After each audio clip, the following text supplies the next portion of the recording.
La paracha de Noach commence par le verset suivant. Ele toldot Noach, Noach ish tzadik tamim haya bedorotav, et Elohim italer Noach.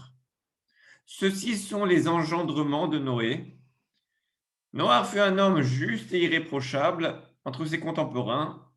Noach marchait avec Hachem. Et les gens pensent souvent que Noach a été sauvé par le fait qu'il était tzaddik et tamim, parce qu'il était juste et irréprochable, et que par ces deux bonnes actions, il s'est différencié par rapport à toute une génération qui était extrêmement dépravée. Et ils ont d'ailleurs raison de penser que c'est la raison pour laquelle Noach a été sauvé, car la paracha commence en disant que Noach était un homme juste et irréprochable entre ses contemporains. Le problème, c'est que si on regarde le verset qui précède, c'est-à-dire le verset qui conclut Parashat Bereshit, il est écrit Noach matzachen be'enei Hashem. Et Noach trouva grâce aux yeux d'Hachem. Dans ce dernier verset de Bereshit, on voit que Noach a été sauvé car il a trouvé du chen, de la grâce aux yeux d'Hachem. La grâce est souvent un critère subjectif, souvent signe de miséricorde. Et la grâce est un cadeau d'Hachem. Ça ne vient pas des efforts de la personne. On parle de grâce présidentielle ou de grâce royale. Alors on veut bien qu'Hachem sauve Noach sur des critères objectifs, Sadik, Tamim, mais pas parce que Noach a trouvé grâce à ses yeux. Hachem ne peut pas détruire le monde entier et sauver un homme par favoritisme. Alors pour répondre à cette question, on va faire un voyage sublime à travers les versets de la Torah et on va devoir monter crescendo, donc prendre notre temps. Et c'est un cours assez concentré, mais avec de nombreuses notions qu'on va essayer d'expliquer le plus simplement possible. C'est des concepts profonds et si vous ne comprenez pas une notion, mettez pause, réécoutez et n'hésitez pas à m'envoyer un message. Mais surtout, n'abandonnez pas. Je ne veux vraiment pas que vous passiez à côté de cette notion. J'essaierai d'envoyer également avec ce cours un PDF avec les différents versets que je vais utiliser pour cette étude. Donc, si vous pouvez suivre dedans, ça rend l'étude beaucoup plus riche. Là, on va commencer avec une notion qui, bien sûr, nous dépasse, mais que nous essaierons d'expliquer de façon simple. C'est la notion de Gilgul, de réincarnation. Le Harizal, rapporté par le Rav Mansour, nous explique que parfois, quand la Neshama, l'âme n'a pas pleinement accompli ce pourquoi elle a été envoyée sur terre, eh bien, cette Neshama revient pour réparer. La première fois que la Neshama vient sur terre, elle s'appelle Av. Av comme un père. Et c'est l'incarnation de l'âme. Si elle doit revenir pour réparer, elle s'appelle Tolda, c'est-à-dire la réincarnation. Et il peut y avoir une ou plusieurs Toldot. Cette Neshama peut revenir une ou plusieurs fois afin de réparer. C'est pour ça qu'on dit tous les jours dans Tachanoun, Chatanu, Avinu, Pashanu, Anachnu, Vavotenu. Avant de commencer ces supplications, avant de commencer à avouer nos fautes dans la prière, on dit que nous avons fauté, Anachnu, Vavotenu, et également nos pères. Mais qui sommes-nous pour rappeler les fautes de nos pères? C'est un manque de respect énorme. On parle de Kibud Avayim, de respect des parents. Si toi, tu as fauté, c'est bien que tu viennes reconnaître ta faute. Mais pourquoi tu mets ton père là-dedans? Pourquoi tu dis Anachnu va voter nous et nos pères? Le Harizal nous dit, c'est qui a voté nous? Que tu rappelles dans ta Chanoun, ce n'est pas tes pères. Avinu, c'était Gilgul, tes incarnations précédentes qui sont appelées Av. Quand tu dis Chatanu, Avinu, Pashanu, Anachnu Vavotenu, tu es en fait en train de demander pardon à Hachem pour tes fautes que tu as accomplies dans ta vie présente, mais également dans tes vies précédentes qui sont Avinu. Maintenant, on connaît la notion de Srut Avot, que le mérite de nos pères nous protège. C'est pour ça qu'on commence tout le temps notre Amida avec Eloké Abraham, Eloké Yitzhak, Eloké Yaakov. Et on rappelle toujours les mérites des tzadikim. On sait que les mérites de nos rabbanim, de nos pères, de nos parents, grands-parents, etc., sont un mérite pour les générations futures. Mais il y a une autre notion. Les Sifrei Kodesh nous disent que Noah, excusez-moi, mais non seulement que le srout de nos ancêtres, le mérite de nos ancêtres peut nous protéger, mais également que nos incarnations, nos réincarnations futures peuvent également nous protéger. Les Sifrei Kodesh disent que Noah était une bonne personne, mais qu'il n'a pas été sauvé grâce à ses mérites, mais plutôt parce que dans les générations futures, il trouverait une réparation, un tikkun, à travers ses Gilgulim, à travers ses réincarnations. Alors, qui étaient les Gilgulim, les réincarnations de Noach qui l'ont sauvé? Il y en avait deux. Le Harizal dit que c'était Moshe Rabbeinu, et Rabbi Azaria Mipano dit que c'était Yosef Hatzadik.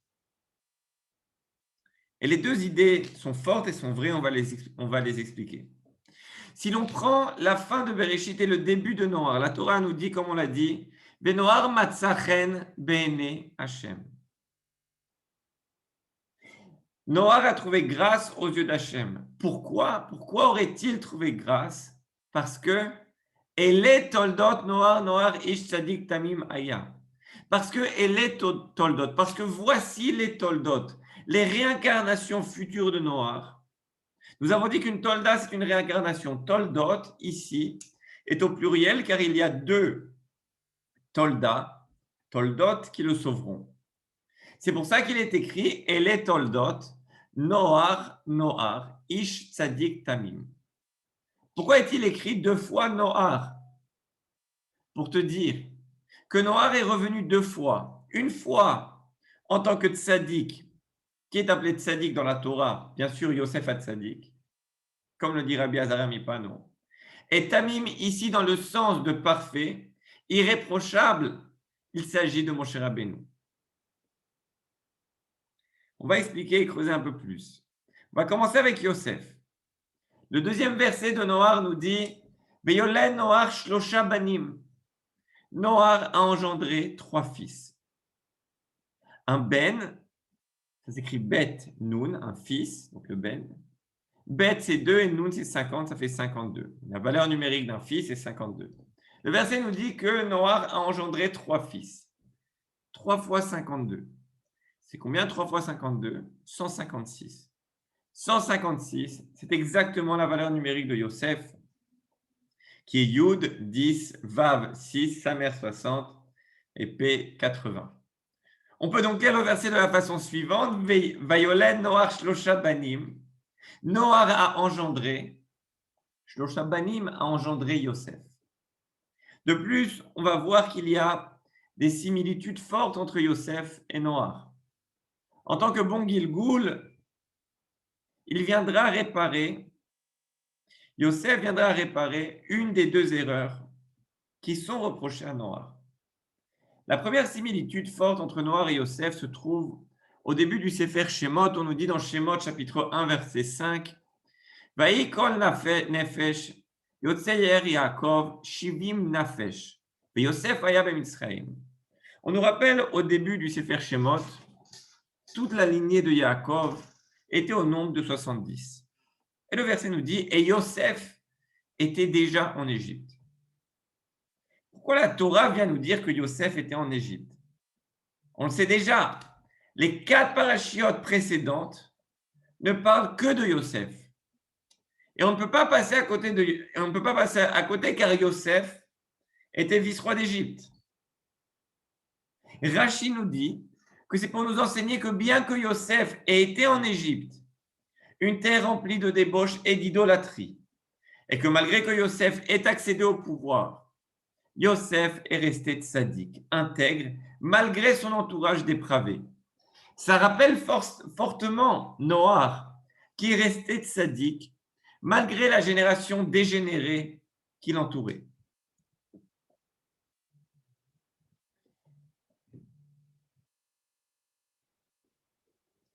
Noar ish tzadik tamim haya bedorotav.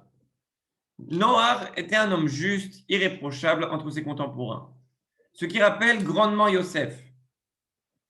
En sortant de la Teva, on nous dit que Noar, dans le chapitre 9, verset 19, que Noar était d'abord cultivateur et il a planté une vigne en sortant de l'arche. Il a bu de son vin et il s'est enivré et il s'est mis nu au milieu de sa tente. La première chose que la Torah nous raconte à propos de Noar en sortant de la Teva, c'est qu'il a planté une vigne et qu'il s'est enivré. Et c'est bien sûr un reproche. On considère l'enivrement de Noar et l'attitude qui a suivi comme un avon. Ce n'est pas digne de l'homme qui, seul d'entre tous, a été sauvé du Maboul, du déluge. Alors Yosef va revenir réparer cette faute de Noar. Comment et quand? Quand Yosef retrouve ses frères, il est écrit qu'ils se sont assis, ils ont fait un repas et ils ont bu. Rachi commente que depuis leur séparation, il y a près de 21 ans, ni les frères ni Yosef n'avaient bu d'alcool. Rachi dit, ils burent et ils s'enivrèrent avec lui. Ils n'avaient plus bu de vin depuis le jour de sa vente, ni lui non plus. Ce jour-là, ils en ont bu. C'est-à-dire que Yosef s'est retrouvé seul en Égypte à 17 ans et qu'il est rentré dans les sphères les plus élevées de l'Égypte, il est devenu vice-roi d'Égypte, et qu'il n'a pas touché une goutte d'alcool pendant plus de 21 ans pour venir réparer la faute de Noar. Il est donc reproché à Noar de s'être enivré en sortant de la Teva, et comme nous l'avons démontré, Yosef est venu réparer. Mais il y a quelque chose de plus fort qui est reproché à Noar. Tout d'abord, qu'il n'ait pas réussi à ramener même une personne de sa génération.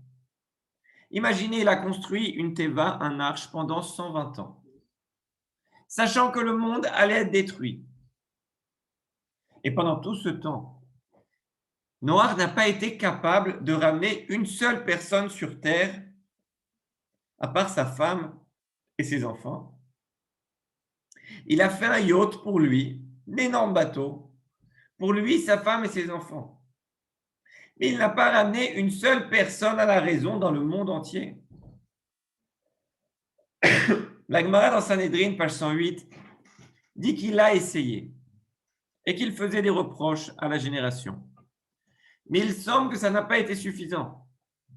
T'es-tu vraiment investi comme tu t'es investi pour te sauver toi et ta famille, Noar? Le Khatam Sofer ajoute que si tu veux dire que c'était une génération très difficile, que pouvait faire Noar? C'était des gens violents, des voleurs, des gens débauchés. C'était très dur de les ramener à la raison. Tu as peut-être raison. Mais Noar, tu aurais pu au moins prier pour cette génération. Abraham a bien supplié Hachem de sauver Sodome et Gomorrhe, bien que c'était des gens difficiles à ramener à la raison.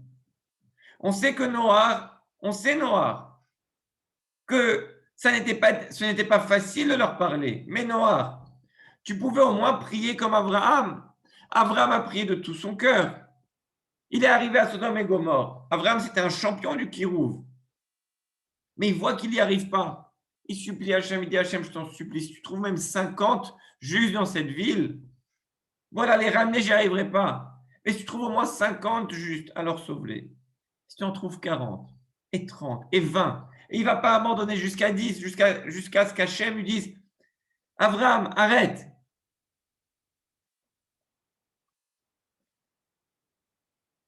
Mais Noar va s'arrêter au fait qu'ils sont difficiles et il va, d'une certaine façon, abandonner et monter dans son yacht avec sa femme et ses enfants. De plus, Hachem dit à Noar que le monde entier, tous les habitants de la planète, tous les animaux de la planète vont être exterminés. Mais t'inquiète pas, Noah. Tu vas te préparer 3 suites dans l'arche et toi et ta famille, vous serez sauvés. Et Noah répond, excusez-moi, une seconde.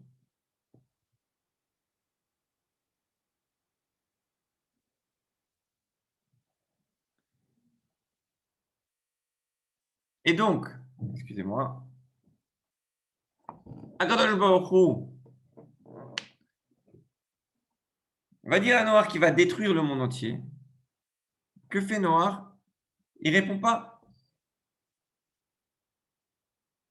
Si je vous dis qu'on va tuer tous les animaux de la planète, juste les animaux, même si vous n'êtes pas un grand ami des animaux, ça va vous faire mal. C'est des créations d'Akadosh Baruch Hu. Là, c'est pas juste ça, c'est tous les animaux, tous les humains de la planète. Et Noah ne répond pas. Ok, ça n'a pas l'air de le déranger. Pourtant, si ça te faisait vraiment mal, Noah, tu aurais crié. Et tu n'as rien dit. Et il y a une règle, c'est que quand le bateau coule, le capitaine coule avec. Il ne s'en va pas sur son radeau en laissant couler l'équipage et les passagers. Et le Zohar est sévère avec Noah. Il appelle le Maboul les mets Noah, les eaux de Noah. Et ce n'est pas très flatteur, parce qu'on sait que c'est des eaux de destruction, ce n'est pas des eaux de bracha. Dans la Haftara de Parashat Noah, le déluge va également être appelé les mets Noah, les eaux de Noah. On appelle les eaux du déluge ces eaux de destruction par le nom de Noah, car c'est d'une certaine façon de sa faute s'il y a eu le déluge. Non pas qu'il ait déclenché ce déluge en participant activement à la déchéance du monde. Au contraire, Noah, tu étais tzaddik, mais tu as laissé tomber la génération. Tu ne t'es pas comporté en capitaine en voyant la génération s'écrouler. Tu les as peut-être réprimandés, mais t'es-tu véritablement investi comme tu t'es investi pour sauver ta famille? Ils n'ont pas pu faire tchouva et tu n'as pas prié. Donc tu n'as pas fait appel à la rachamim, à la miséricorde d'Akadosh Baruch Hu, qui aurait pu tout annuler. Mais Noah, comme tu as de bonnes toldotes, de bonnes réincarnations dans le futur, tu vas être sauvé. Alors quand est-ce que la faute de Noah a été réparée et par qui? Cette faute a été réparée de nombreuses années plus tard. Et là, c'est vraiment le moment de bien ouvrir vos oreilles et d'arrêter, si possible, toute autre activité pour bien se concentrer. Après la tragédie du veau d'or, Hachem dit à Moshe qu'il allait tuer toute la génération. Il a dit, Moshe, ne t'inquiète pas, je ferai de toi une nouvelle nation. Ça doit vous rappeler étrangement l'histoire de Noah, à qui Hachem a dit, je vais détruire le monde entier, mais ne t'inquiète pas, toi Noah, tu seras sauvé. Et Moshe va répondre à la proposition d'Hachem dans Parashat Kitissa, chapitre 32, verset 32, il va dire Veimaïn mechenina. Hachem, si tu ne les pardonnes pas, eh bien efface-moi, je t'en prie. Et c'est exactement ce que Hachem veut entendre. Le bateau coule et le capitaine Moshe coule avec. Moshe ne veut pas reproduire la même erreur que Noah. Il a été remis exactement dans la même situation que Noah, mais il doit réparer. Il est donc inconcevable d'être sauvé si son peuple ne l'est pas. Rappelons quand même que la raison pour laquelle les Bnei Israël ont fait le veau d'or, c'est parce qu'ils pensaient que Moshe était mort. Imaginez la vexation de Moshe. Quand il descend du Har Sinaï, il voit une fête gigantesque. Et il demande, mais qu'est-ce qui s'est passé? Ah ben Moshe, on pensait que tu étais mort. Quoi? Vous pensiez que j'étais mort? Et vous faites une énorme fête. Pas de espédim, pas de pleurs, pas de discours. Vous faites une fête gigantesque. Lui, Moshe, qui s'est sacrifié toute sa vie pour le peuple. Plus qu'être en colère, Moshe avait de quoi être profondément vexé, blessé. Et juste à ce moment, Hachem dit à Moshe, ne t'en fais pas. Je vais les tuer. Et de toi, je ferai une grande nation. Il semble que Moshe avait même plus de raisons que Noach d'accepter. Akadosh Baruch Hu, à ce moment-là, Moshe est testé à un moment extrêmement sensible pour lui, de vexation, de déception. Mais Moshe a été remis exactement dans la même situation que Noach. Et il doit réparer. Et il va réparer. Moshe va répondre, Veimaïn mechenina. Si tu ne pardonnes pas leurs fautes, alors efface-moi. Mechenina, le mot na, c'est un langage de supplication. Comme on dit dans Oshiana, Atzlichana. Moshe est en train de supplier Hachem de l'effacer si jamais Hachem ne pardonne pas la faute des Bnei Israël. Et si vous prenez les lettres de Mechenina, en les permutant, c'est exactement Minoar Ani. Vous entendez bien? Je ne peux pas accepter ta proposition, Hachem, efface-moi plutôt, parce que Minoar Ani, parce que je viens de Noir. Et je ne peux pas faire la même erreur. Je dois réparer. De plus, le verset où Moshe supplie Hachem de l'effacer s'il ne sauve pas le peuple. Et le pasouk, Lamed Bet, chapitre 32, verset 32. C'est quoi Lamed Bet? C'est lève. C'est chapitre lève, verset lève. Le chapitre cœur, verset du cœur. Une belle allusion à l'intensité avec laquelle Moshe, le plus grand prophète et leader de tous les temps, a prié de tout son cœur pour sauver son peuple. Le Chida, Rabbi Chaim Yosef David Azoulay, ajoute que si l'on prend les lettres de Mecheni, efface-moi, c'est les lettres en les permutant de Me Noar, les eaux de Noar, le nom qui a été donné au déluge. Donc non seulement Moshe répare, mais il explique pourquoi il n'abandonnera pas à Israël, quelle que soit la proposition faite par Hachem. Et que répond Hachem à ça? Écoutez bien, c'est Ve'ata im tisa chatatam. Moshe dit si tu ne pardonnes pas leur faute. Ve'im aïn mechenina. Si tu ne les pardonnes pas, alors efface-moi. Mais si frecha asher katavta de ta Torah. Alors on s'attend que Hachem réponde extrêmement positivement à cette requête. Que dit Hachem? Vayomer Hachem el Moshe. Mi asher chatali emchenu misifri. Le sens simple est que Hachem répond, celui qui a fauté contre moi, eh bien je l'effacerai, c'est-à-dire le peuple. Pourquoi voudrais-tu que je t'efface, Moshe? Mais malgré cette traduction, qui paraît tout de même sévère, si on regarde bien les mots, on voit qu'Hachem s'adresse à Moshe avec un langage de miséricorde. Le mot Vayomer indique toujours une façon douce de s'adresser à Moshe. De plus, le nom d'Hachem utilisé ici, c'est Yudke Vavke, qui est son nom de miséricorde. Alors, regardez la réponse d'Hachem si l'on regarde plus en profondeur. Si on prend le verset, Vayomer Hachem el Moshe.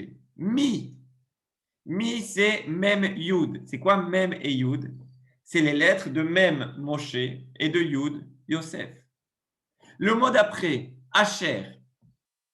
Asher, c'est Aleph, Shin et Resh. Aleph, c'est 1. Shin, c'est 300. Et Resh, c'est 200. Ça fait 501. 501, c'est quoi? Moshe, c'est Gematria 345. Yosef, c'est Gematria, comme on l'a dit tout à l'heure, 3 fois Ben, 3 fois 52, 156. 345 plus 156, 501. Donc, Akadosh Baruch Hu nous dit, Moshe, Yosef avait déjà réparé. Il manquait toi. Le Yud avait déjà été réparé. Maintenant, le même, demi, Moshe. À travers ton attitude, ce que je viens de voir de toi, tu as réparé la faute de Noah.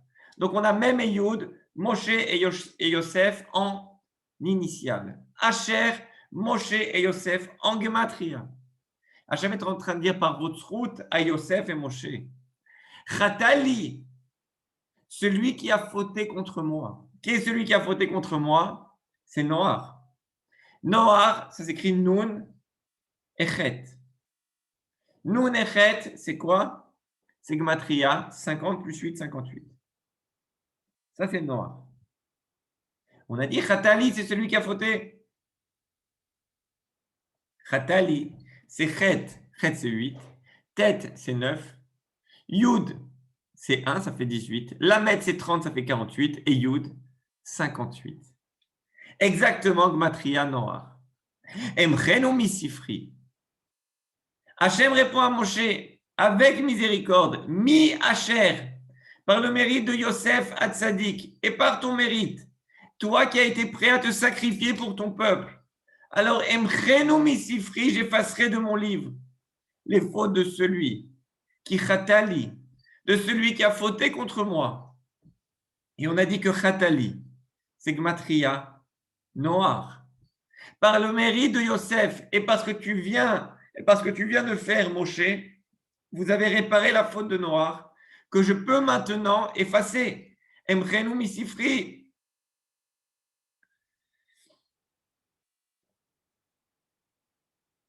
En vérité, Hachem avait déjà annoncé par allusion que la faute de Noach serait réparée par Moshe. Quand il a ordonné à Noach de rentrer dans la Teva juste avant le déluge. Dans Bereshit chapitre 7, verset 1, il est écrit Vayomer Hashem le Noach, Boata, Vechol Betecha, El Ateva, Kiotecha Raiti, Tzadik Lefanai, Bador Azeh. Hashem dit à Moshe, Hashem dit à Noach, Boata, Vechol Betecha, rentre toi et toute ta famille dans la Teva, dans l'arche. Pourquoi? Kiotecha Raiti, Tzadik Lefanai, Bador Azeh. Car c'est toi que j'ai reconnu, Tzadik, parmi 7 générations. Le mot Azé, il dit pourquoi Kiotecha Raiti Tzadik, j'ai vu que tu es Tzadik, Lefanaï devant moi, Bador Azé, dans la génération Azé. Le mot Azé a pour valeur numérique 17. Et Hachem est en train de dire, je t'ai vu Tzadik, Bador Azé, j'ai vu que tu étais Tzadik dans la 17e génération, le 17e d'or. La 17e génération après Noach, en effet, c'est la génération de qui? De Moshe Rabbeinu. 17 générations entre Noach et Moshe. Raïti Tzadik Lefanai Bador Azeh, j'ai vu que dans la 17e génération, tu reviendras à travers Moshe pour réparer. Et c'est pour ça que je vais te sauver. De plus, le verset nous dit, non seulement que c'est à la 17e génération que Noach va réparer. Et le verset, par une allusion sublime, nous dit précisément que c'est à travers Moshe Rabbeinu que Noach va réparer. La 17e génération, mais également, c'est qui dans la 17e génération? C'est Moshe Rabbeinu. Raïti Tzadik Lefanai Bador Azeh.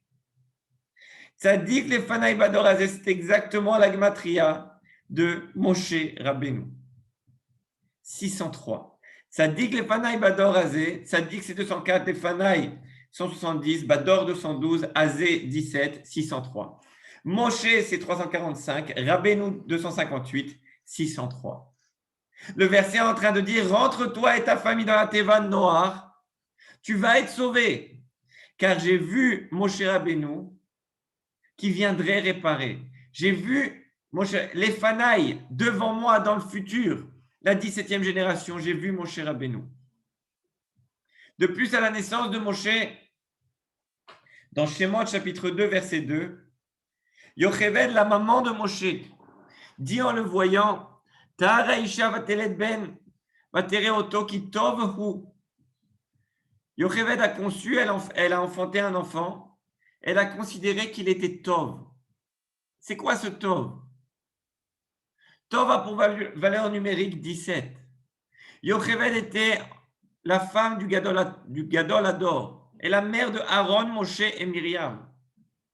Elle voit dans cet enfant le Tov, le 17, elle voit que la 17e génération est arrivée et que le petit Moshe viendra réparer là où Noach a échoué. Et si vous êtes encore sceptique, alors attendez.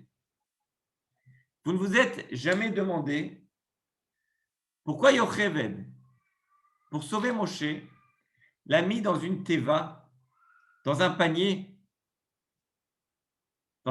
dans le Nil. Elle aurait pu le cacher dans une cave chez un voisin égyptien.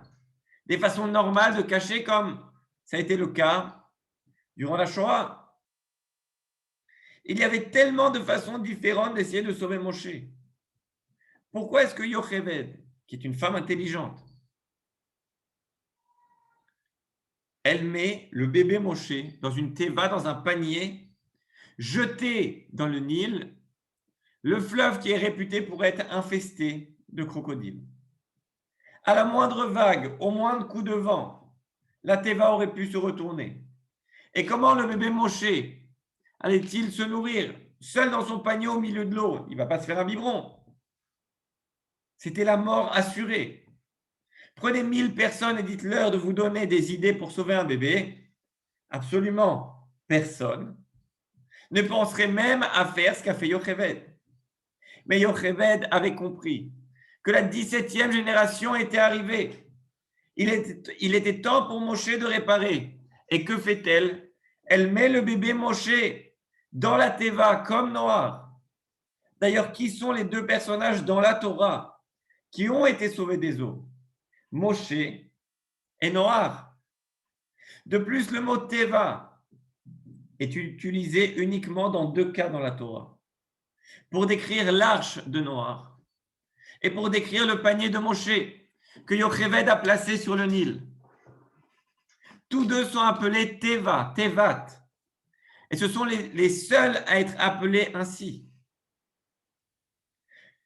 Le verset dit dans Shemot, ne pouvant plus le cacher plus longtemps, elle lui prépara un berceau. C'est Yocheved à propos de Moshe, un berceau tevat, de jonc qu'elle enduisit de bitume et de pois. Elle y plaça l'enfant et le déposa sur des roseaux sur la rive du fleuve. L'autre endroit où c'est écrit tevat, c'est quand Hachem parle à Noach et qu'il lui dit, fais-toi un arche, une tevat de bois de gopher. Donc, ce même mot qui a été utilisé pour décrire le yacht de Noach, c'est le même mot qui sera utilisé pour décrire le panier de Moshe. Ces deux personnages qui ont été sauvés des eaux. De plus, si on fait attention au nom de Moshe, Bathia, la fille de Pharaon, sauve Moshe des eaux et nous dit dans le chapitre 2, verset 10 dans Shemot,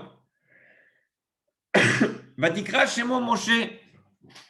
Vatomer, elle a appelé le bébé Moshe, Bathia, et elle dit pourquoi elle va l'appeler Moshe? Kimina Ma'im Meshitiu.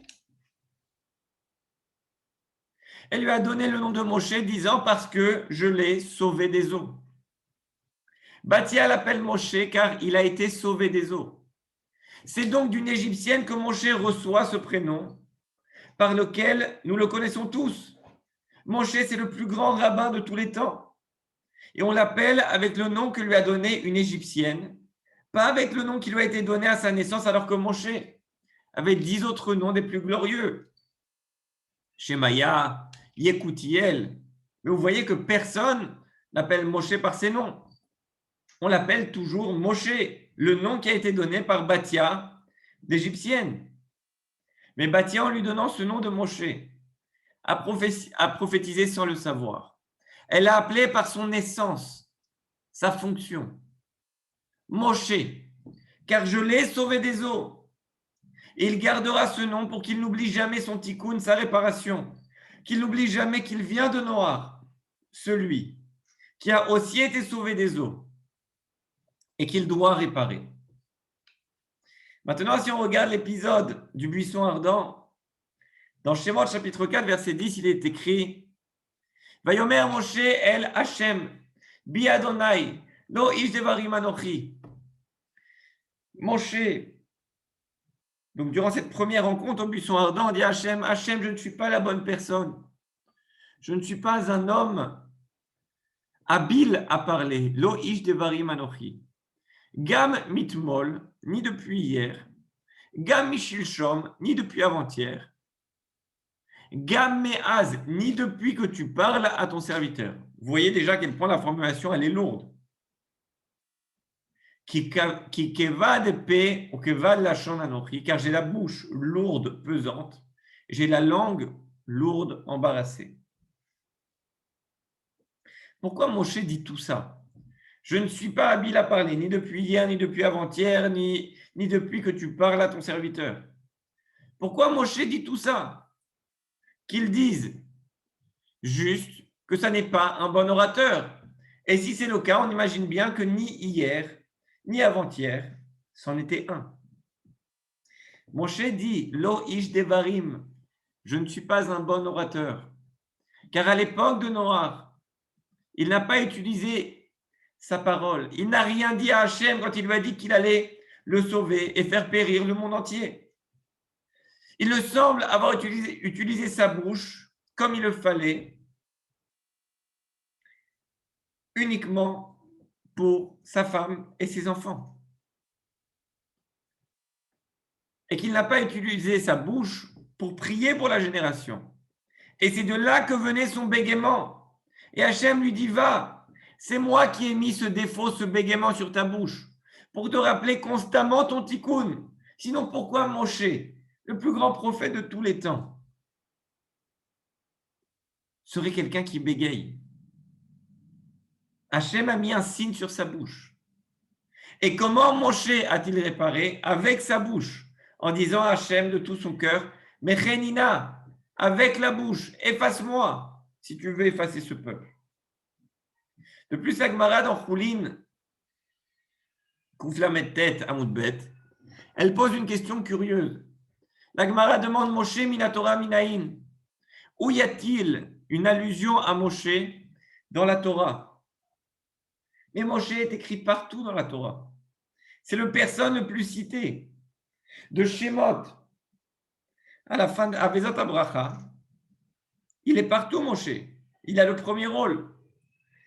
Pourquoi la Gemara cherche-t-elle une source à Moshe dans la Torah? Cette même Gemara demande Aman Minatora Minaïn.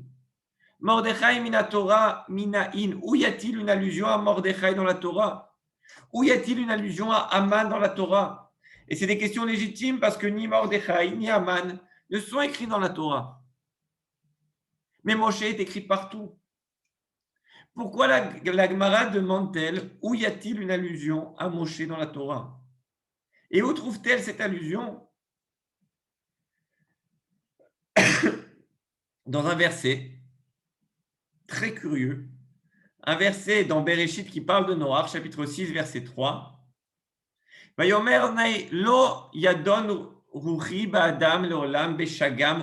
verset parle du fait que Akadosh Baruch Hu va réduire la vie de l'homme à 120 ans. Et ce verset se trouve exactement dans un paragraphe qui parle de Noach.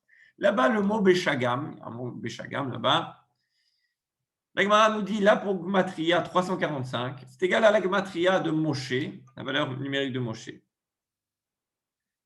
Très bien. Mais pourquoi la Gemara va chercher un tel passage dans Bereshit, caché dans une Gematria, pour trouver une allusion à Moshe? Alors que Moshe est présent de Shemot Avezot Abracha partout.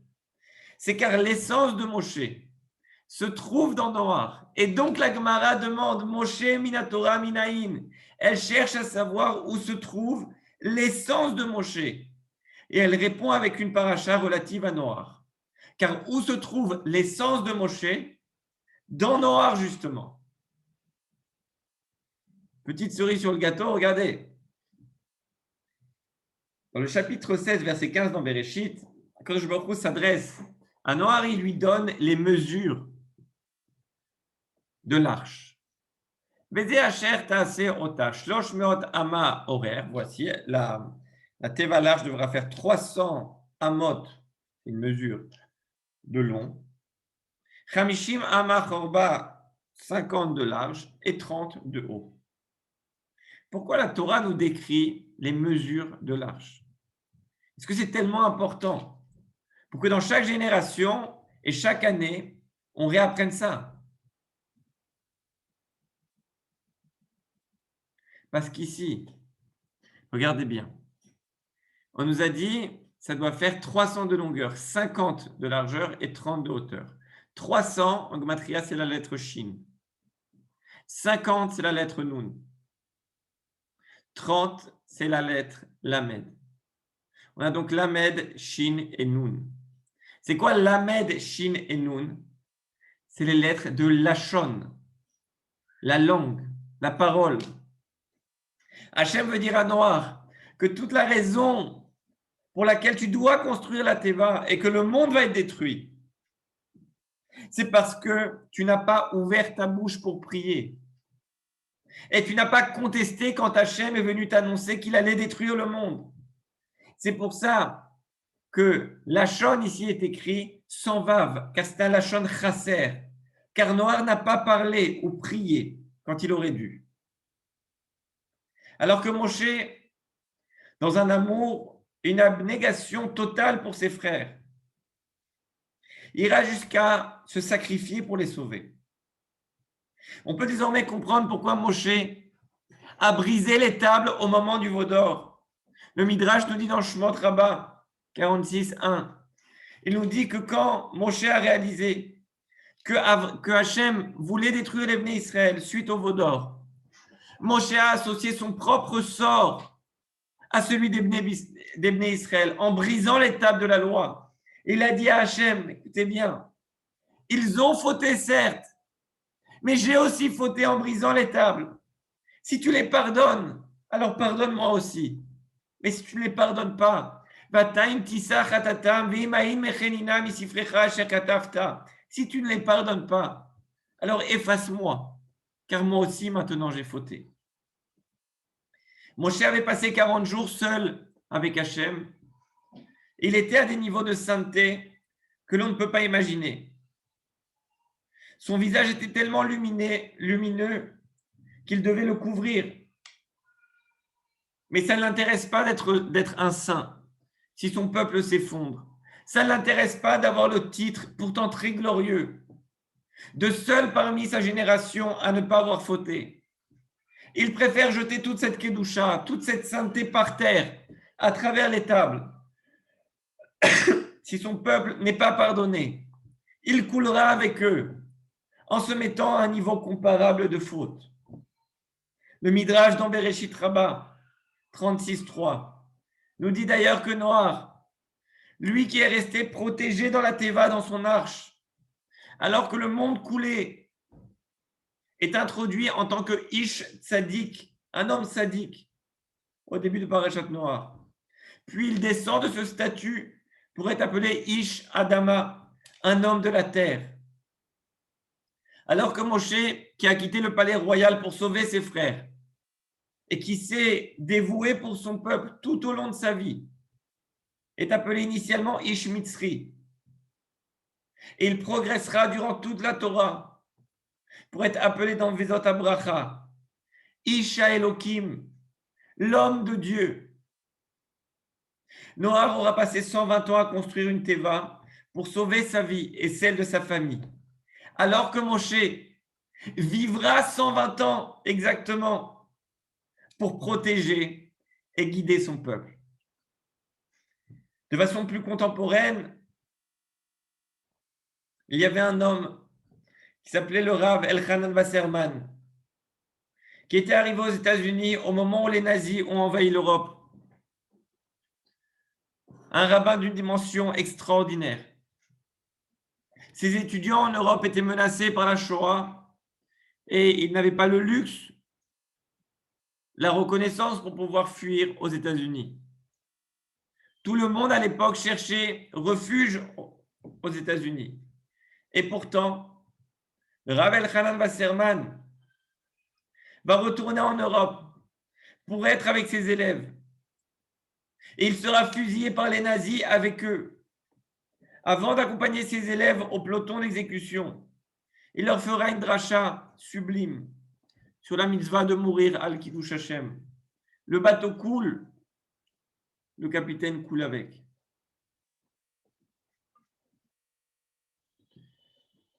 J'aimerais dire ici tout de même que la semaine dernière, un Rav d'une dimension extraordinaire, le Rav Shalom Chazan et Niftar, pour moi, c'est une énorme, énorme peine. Il était pour moi vraiment un phare, ce phare dans le monde de l'homme justement qui était dévoué aux autres. À chaque moment de ma vie, quand je parle de ma vie, je parle de la vie de milliers, peut-être de dizaines de milliers de personnes, il a toujours, toujours été là. C'était l'image la plus belle du rabbin qu'on puisse imaginer, quelqu'un de tout le temps souriant, tout le temps disponible pour les autres. Il donnait tout le temps l'impression qu'il n'avait rien d'autre à faire alors qu'il avait des kollels, des centaines, voire des milliers de pauvres dont il s'occupait. Et il vous donnait toujours l'impression qu'il n'y avait que vous dans le monde. Voilà pour moi une des plus belles, ou la plus belle, et je n'exagère pas, car aujourd'hui, maintenant qu'il n'est plus là, je ne sais pas qui pourrait être ce phare non seulement de Talmid Chacham, mais également pour moi, constamment et pour beaucoup, ce modèle de tzaddik. Un modèle d'abnégation pour les autres, d'amour des autres, d'amour d'Am Israël. Voilà, merci à Hachem de nous avoir donné une Torah aussi belle, aussi parfaite. Et s'il te plaît, ouvre les yeux de tous ceux qui ne connaissent pas cette Torah. Et voilà, je pense qu'une chose qu'on doit tous apprendre de ce cours, c'est que parfois, on n'a peut-être pas les mots, les connaissances, on n'a peut-être pas une personnalité, on est peut-être assez timide pour parfois aller aider des gens qui sont en dehors de la Torah. Mais ce n'est pas pour ça qu'on ne peut pas prier pour eux. Vous savez, des fois, au lieu d'avoir une petite pensée de dire « Ah bah celui-là, il prend la voiture à Shabbat. Ah, celui-là, il fait ci, celui-là, il fait ça. » Le même temps de pensée peut être même 1 seconde, 2 secondes de prière. Hachem, voyez quelque chose comme ça. Hachem, s'il te plaît, ouvre-lui les yeux. Ouvre-lui les yeux de ta Torah sublime. N'importe quelle sorte de tfila. Je pense que c'est vraiment ça que nous, on doit apprendre. Quand on peut, quand on a les outils pour pouvoir rapprocher des Juifs alors qu'on les utilise. Et parfois, on ne les a pas ou parfois c'est trop difficile. Alors au moins qu'on prie pour eux. Je précise bien sûr que le but de cette étude n'est pas de montrer Noach sous un mauvais jour. Noach, c'était un tzaddik, un géant. N'oublions pas qu'il est resté intègre et fidèle à Hachem dans un monde entièrement dépravé, ce qui devait être très difficile.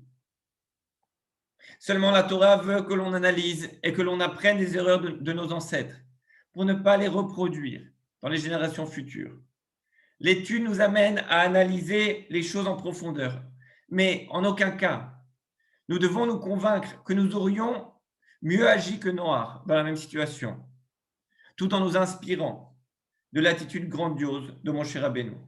Veyeda kol paul ki ata pealto. Viavin kol yetzur ki ata etzarto, que toute chose qui a été créée, sache qu'Hachem est son créateur, et que toute chose qui a été façonnée, sache qu'Akadosh Baruch Hu en est la source. Shabbat shalom à tous.